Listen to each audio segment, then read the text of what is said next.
విక్రమ్ గారు మాట్లాడండి sir. Sir ఇప్పుడు చిన్నగా చేసి కాసేపు మ్యూట్ లో పెట్టుకోండి, మీ వాయిస్ డిస్టర్బింగ్ గా ఉంటుంది. ఒకటి, పెద్దిరెడ్డి మిథున్ రెడ్డి గారు అరెస్ట్ అవుతారా లేదా మన డిస్కషన్ లో వచ్చినటువంటి ఒక అంశం. దానిలో నిన్న వారు సుప్రీం హైకోర్టు 15వ తారీఖు ఇచ్చినటువంటి జడ్జిమెంట్ మీద సుప్రీం కోర్టుకి వెళ్ళారు. ఇది హైకోర్టు ఇచ్చిన జడ్జిమెంట్ కొట్టేయమని. అది నిన్న విచారణకు వచ్చింది. హైకోర్టు సుప్రీం కోర్టులో కూడా విచారణ జరిగి లేదు మీకు ఏ రిలీఫ్ ఇవ్వలేమని చెప్పేసి వారి యొక్క పిటిషన్ కొట్టేయడం జరిగింది. దానిలో భాగంగా అరెస్ట్ చేయాలని చూశారు, కనపడలేదు. అయితే ఈ రోజు వాళ్ళ పార్టీ పేపర్ అయినటువంటి సాక్షిలో కూడా స్పష్టంగా రాసింది ఏంటంటే పెద్దిరెడ్డి మిథున్ రెడ్డి గారు ఆల్రెడీ సిట్ అధికారులకి ఏ విమానంలో వస్తున్నాను, ఫ్లైట్ టికెట్ తో సహా విజయవాడకి ఏ సమయం చేరుకుంటున్నాను, ఏ విమానంలో వస్తున్న వివరాలు ఇచ్చారు. సో అది వచ్చి నన్ను మీరు కస్టడీలో తీసుకోవచ్చని చెప్పారని చెప్పి పేపర్లో రాశారు. కాబట్టి వాళ్ళ పేపరే కాబట్టి అది నిజం అనుకుంటున్నాను. అరెస్ట్ చేసే అవకాశం ఉంది ఈ రోజు. రెండోది, అసలు ఏసీబీ కోర్టులో ఏం జరిగింది అన్నది. ఇప్పుడు అందరికీ మౌలికమైన ప్రశ్న ఏంటంటే, ఇప్పుడు గోవింద్ రెడ్డి కానీ, లేకపోతే కృష్ణమోహన్ రెడ్డి కానీ, లేకపోతే చెవిరెడ్డి భాస్కర్ రెడ్డి కానీ, లేకపోతే గోవింద్ రెడ్డి, మొత్తం వీళ్ళందరినీ అరెస్ట్ చేసినప్పుడు 11 మంది అరెస్ట్ చేయారు ఇప్పటివరకు ఈ కేసులో. ఏ ఒక్కరి విషయంలో కూడా మాకు అరెస్ట్ వారెంట్ ఇవ్వండి అని చెప్పి ఏసీపీ కోర్టుకి సిట్ అధికారులకు వెళ్ళలేదు.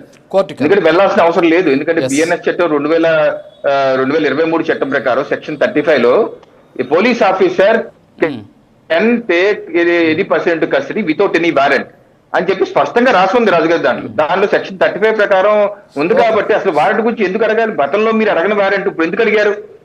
వారెంట్ గతంలో 11 మంది అరెస్ట్ అడగనప్పుడు ఇప్పుడు ఎందుకు అడిగారు అన్నది మౌలిక ప్రశ్న. అయితే ఏసీబీ కోర్టు దాన్ని కొట్టేయలేదు. మీరు ఇచ్చినటువంటి పత్రాలు అసంపూర్తిగా ఉన్నాయి, సో పూర్తి వివరాలతో ఫైల్ చేయండి అన్నారు. అయితే ఇందాక రామచంద్ర యాదవ్ గారు మాట్లాడింది మనం విన్నాం. సరే, వారి యొక్క ఆవేదన మనం అర్థం చేసుకోగలం. ఎందుకంటే వారు అనేకమైనటువంటి దాడులుకి బాధితుడు. ఆయన ఇది పెద్దిరెడ్డి కుటుంబం యొక్క దారుణ దాడి, వారి ఇంటి మీద ఏ రకంగా దాడి చేశారో అందరికీ గుర్తుంది. సో వాళ్ళకి ఆవేదన అర్థం చేసుకోవాలి. అయితే ఈ విషయం ఏదో ప్రభుత్వం ఏదో లాలూచి పడుతుంది, కావాలని అరెస్ట్ చేయట్లేదు అని చెప్పి వారి యొక్క ఆరోపణ. నా సమాధానం ఏంటంటే, ఈ ప్రభుత్వం ఎవరిని పని కట్టుకుని అరెస్ట్ చేయాలి అన్న పొలిటికల్ బెండెట్టాతో వెళ్ళే ప్రభుత్వం కాదు రామచంద్ర యాదవ్ గారు. ఏ ఒక్కరిని కక్ష సాధింపు చేస్తూ ఇది చెయ్యాలని, ఒకవేళ ఇన్వెస్టిగేషన్ ప్రొసీజర్ లో వారి మీద ఆధారాలు ఉండి అరెస్ట్ చేయవలసి వస్తే చేస్తారు తప్పితే కావాలని చేయరు. దానిలో భాగంగానే ఈ రోజు గతంలో ఏ రకంగా కృష్ణమోహన్ రెడ్డి గారు కావచ్చు, ధనుంజయ రెడ్డి గారు కావచ్చు, లేకపోతే గోవింద మల్లప్ప కావచ్చు, వాళ్ళందరికీ కోర్టుకు వెళ్ళారు. కోర్టు కూడా మిమ్మల్ని అరెస్ట్ చేయవలసిందని తీర్పు ఇచ్చాక అరెస్ట్ చేస్తాం. ప్రజాస్వామ్యతంగా చట్టబద్ధంగా law of the land prevail అవుతుంది. అలాగే మిథున్ రెడ్డి గారి అంశంలో కూడా అంతే. మిథున్ రెడ్డి గారు హైకోర్టుకి వెళ్ళారు, సుప్రీంకోర్టు ఏమంది అరెస్ట్ చేయొద్దు, మీకు కావాలి విచారణ చేయమంది. ఎప్పుడు మేలు వచ్చిన తీర్పులో అంటే మధ్యంతర దానిలో భాగంగా ఆయన విచారించారు. సో ఒక ప్రొసీజర్ ప్రకారం జరుగుతుంది. అందుకని అరెస్ట్ చేయడమే పరమావధిగా చేసుకోలేదు. ఆధారాలు సేకరించాలి, దీనిలో వివరాలు పూర్తిగా రావాలి, అప్పుడే చేయాలి. అందుకని ఈ రోజు మా ప్రభుత్వం దగ్గర అనేక ఆధారాలు ఉన్నాయి, కోర్టు ముందు పెట్టారు. అలాగే ఇందాక ఒక విషయం మన మిత్రులు రమేష్ గారు మాట్లాడుతూ, మా ప్రభుత్వ హయాంలో ఒక్క డిస్టిలరీ కూడా మేము అప్రూవల్ ఇవ్వలేదు మా హయాంలో అని చెప్పి అంటున్నారు.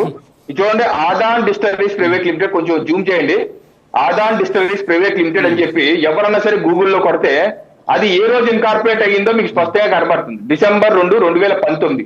అవును, 2 డిసెంబర్ 2019 ఇన్కార్పొరేట్ అయ్యింది. ఎవరు చేశారు ఇది? ఇది ఎవరిది? మీ ప్రభుత్వం వచ్చినప్పుడు చేశారు. మరి కొత్త డిస్టిలరీకి 1000 కోట్ల ఆర్డర్లు ఎందుకు ఇచ్చారు మీ ప్రభుత్వం? 1000 కోట్లు, దగ్గర 1500 కోట్ల పైసలు ఆర్డర్లు ఇచ్చారు. ఆ కంపెనీ ఎలా ఇన్కార్పొరేట్ అయ్యింది? ఆ విషయం విజయసాయి రెడ్డి గారు స్పష్టంగా చెప్పారు. ఆ డబ్బులు ఎక్కడి నుంచి వచ్చాయి? ఈ స్ట్రీట్ ఫండ్ అరవిందో నుంచి పంపారు. ఏదైతే వాళ్ళ బియ్యం ఉన్నారో బియ్యం నుంచి డబ్బులు పంపారు. సో ఈ రకంగా మీరు ఒక కంపెనీ సృష్టించుకొని దాని మీద మీరు రెవెన్యూ లేపి మేమేమి మా డిస్టిలరీ కాదు, అలాగే మిగతా డిస్టిలరీ మీ కంట్రోల్ తీసుకున్నారు. ఎస్పీఐ డిస్టిలరీస్ కానీ ఏలా డిస్టిలరీ కానీ అది నుంచి బెదిరించి మీ కంట్రోల్ తీసుకున్నారు. అదే ఇందాక నేను చెప్పింది అదే సార్. అదే నేను చెప్పింది, చాలా టెక్నికల్ గా ఉంటుంది వాళ్ళ వర్షన్ అనేసి. రమేష్ గారు ఏదో రియాక్ట్ అవ్వండి, చెప్పండి.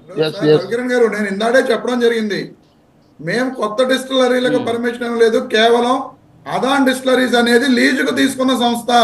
ఎవరిది?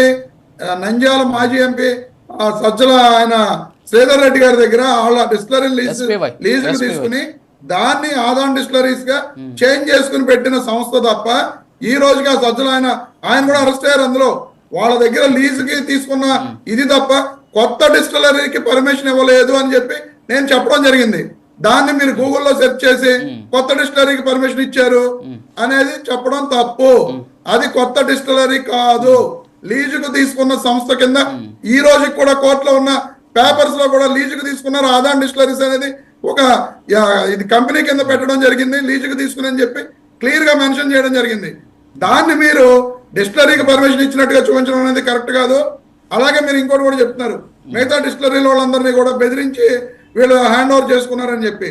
ఈ రోజు వరకు కోర్టులో ఎక్కడైనా ఏసీబీ కోర్టులో ఎక్కడైనా సరే డిస్టిలరీల అధినేతలు ఎవరైనా సరే మమ్మల్ని బెదిరించి వీళ్ళు తీసుకున్నారని చెప్పి ఒకళ్ళైనా స్టేట్మెంట్స్ ప్రొడ్యూస్ చేసిన దాఖలాలు లేవు. మాట్లాడితే మీరు అందరూ ప్రతిసారి కూడా డిస్టిలరీ వాళ్ళని బెదిరించి వీళ్ళ అధీనంలోకి తీసుకున్నారని చెప్తారు. ఏ ఒక్క డిస్టిలరీ అధినేత కూడా ఆ స్టేట్మెంట్ ఇచ్చిన దాఖలాలు లేవే. మరి మీరు ఎందుకు చెప్తున్నారు అలాగా?